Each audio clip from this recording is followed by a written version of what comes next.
Well,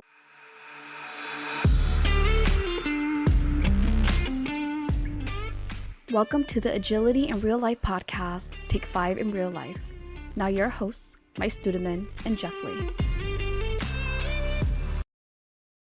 welcome back to Take Five IRL, a podcast brought to you by Agility IRL. I'm Mike Studeman, one of the partners at Agility IRL, and I'm joined today by one of my other partners, Jeff Lee. Jeff, how are you? Doing well, Mike. Enjoying the nice, refreshing rain after a good period of summer heat. So take what we can get. Yeah. As a fellow Minnesotan, we love to talk about the weather, and We do. right Hmm. now we're talking about how rainy and warm it is, and in 4 months, 5 months, we'll be talking about how cold it is. Might go back and listen to this episode just to remember that. So we could talk all day about the weather, is my point. But today we're going to focus on a leadership skill that rarely appears in a job description.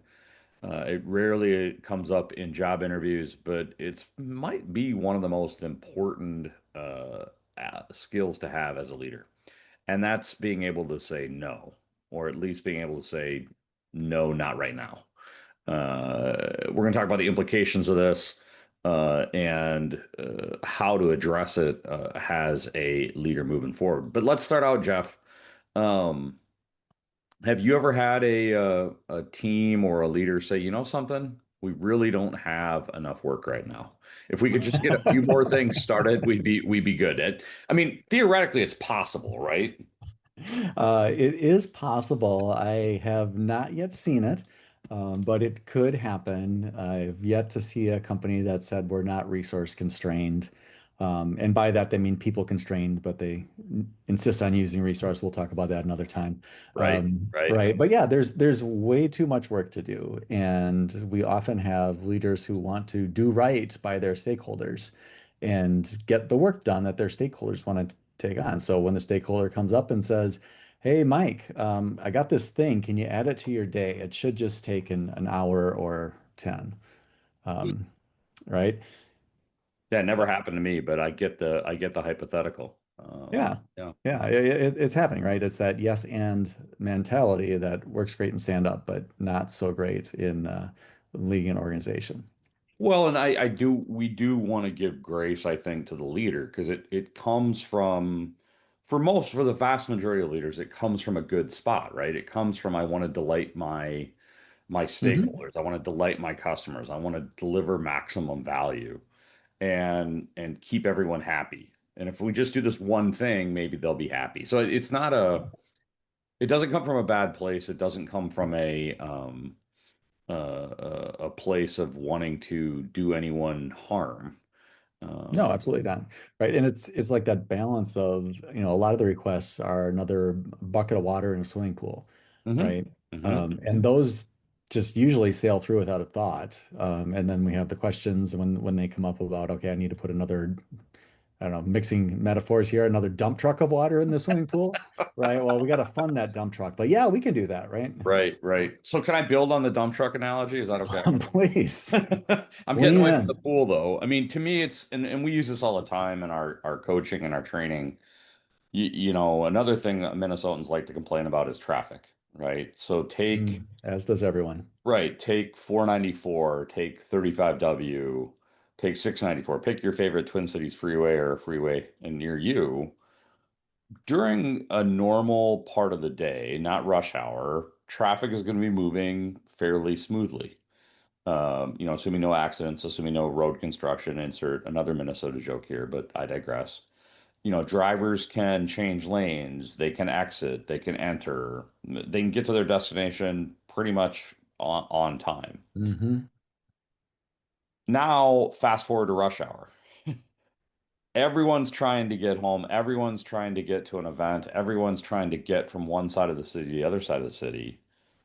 That's essentially what's happening when a leader is saying yes to more organizations. They're putting not Hmm. only more dump trucks, but semis, Yugos, little cars, scooters, all in and saying, well, it's just one more car. How bad can it be? Well, when the system is at its constraint, fewer Hmm. cars can enter, and those cars that are already in the system are hitting their brakes harder.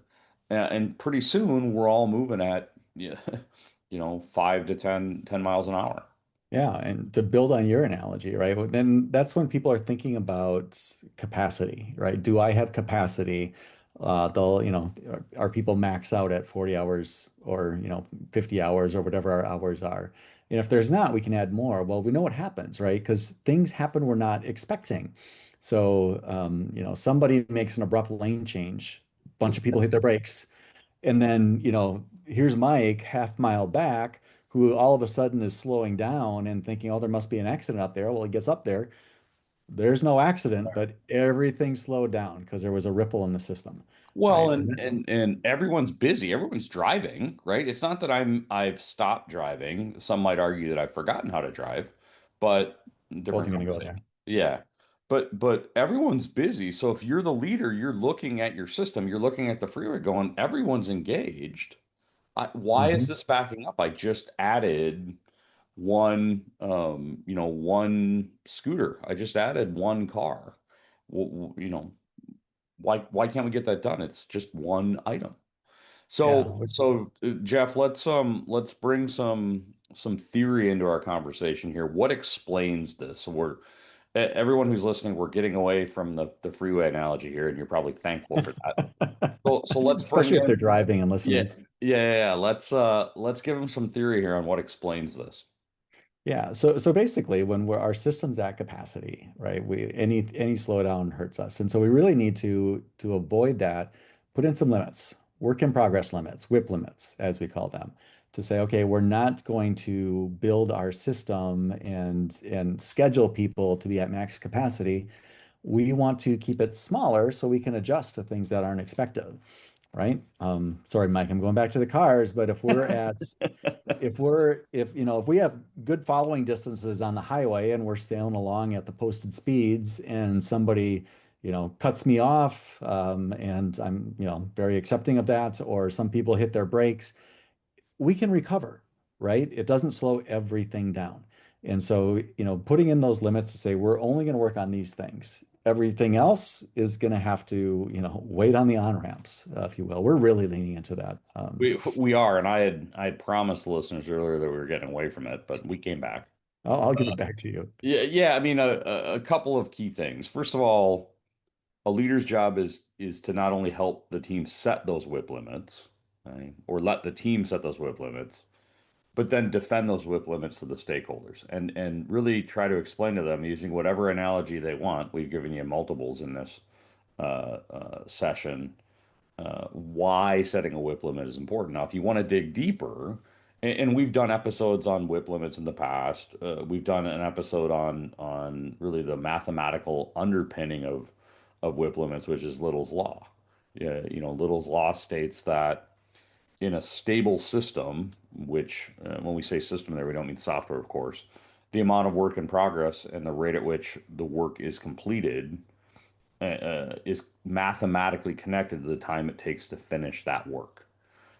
So limiting your work in progress is going to allow you to get more done, which means back to the way that we started, leaders have to be able to prioritize. They have to be able to say no, Mhm. not right now. Yeah. Yeah. Um, And really, like you mentioned, it's to, stakeholders benefit to be put on the shelf for a little bit because then the whole system goes faster. They're actually going to get their work, their, product faster if the system is kept lean. And from a leadership perspective, when you get those requests, hey, can we just squeeze this in? That should be a red flag, right? Because it sounds harmless. It's just one more little thing, but you got to be thinking about what's going to happen because of that, right? Work is going to pile up, other deadlines are going to slip, morale is going to suffer, right? There's just all these things that are going to happen by saying yes to that. well, Um, and maybe it's the other side of the same coin, but it's if I say no, what trade-off am I making there, right? If I don't do the thing that I'm being asked to do right now, what are my other trade-offs? And the leaders out there listening to this are saying, but how do I actually make that decision? Well, mhm. that's why you're the leader, right? I mean, not to get too philosophical here, but if we didn't have to make these trade-offs, if we didn't have to prioritize, we really wouldn't need leadership, Yeah. right? We just as individual team members, we just work on all of it. Yeah. And this really goes back to outcomes, right? You need to be able to tie those things to outcome. Is this outcome more important than this outcome relative to the effort, right? Those things are that's why leaders get paid to make Absolutely. those decisions. And if you are just an open gate where work flows through, that's not good leadership. Completely agree. So, as we near the end of the episode, Jeff, do you want to lay out our Take Five challenge for our leaders in our listening audience? Yeah, so at your next leadership meeting, take 5 minutes and just lay out every initiative that is in flight and have everyone do it independently because you're going to get a better list than if you do it. Hey, everybody watch me write this down. You're going to find some things that you didn't even know were going on. And then go around and say, okay, if we only finish three of these, which deliver the most meaningful business results? You're going to have a list of, at least a dozen things on there. And, that's not saying that you have to cancel all your other, you know, initiatives immediately or anything like that, but it gets people to think in that way. So encourage everyone just to try that out. Get a good list of things and say, okay, what is the most important? And then realize that everything else on the list is preventing you from getting those done efficiently. Absolutely key. And I would just add, don't be afraid once you have everything on that list laid out to say, do we want to put any of these on pause? It's not a forever thing. It's not that you're Hmm. never going to do it in the future. It's not that stakeholders aren't going to necessarily be upset with you putting something on pause. But what we want you to do is recognize that by putting that on pause, you're giving yourself a better chance to complete those higher priority items. Yeah. So kind of some closing thoughts, fundamentally, organizations don't get good by starting work, right? You get good by completing work. And so how can you complete work the fastest? And the easiest lever for leaders to pull is let's do less stuff. We'll get it done faster. Yeah, remember, if you're a leader at any level in an organization, you're not going to be measured. Your success isn't going to be measured by how many things you say yes to. It's going to be measured by whether you deliver on your commitments. And the best Mhm. way to ensure that is, I think you said, my friend, is to ruthlessly prioritize. Don't be afraid to say no, not right now. Absolutely. Well, Jeff, I've loved the conversation. Of course, if any of today's conversation felt familiar to you, we'd be happy to discuss how we can help your organization deal with competing priorities, access whip, all that good stuff. We promise we'll Mhm. attempt to limit the metaphors and analogies. I said we'll attempt. No definitive promises. So reach out. I said nothing. Yeah, reach out at agilityirl.com. Thanks, everyone. Thanks Look for forward joining to us. having you on another episode. Thank you for joining us on this episode of the Take Five IRL podcast.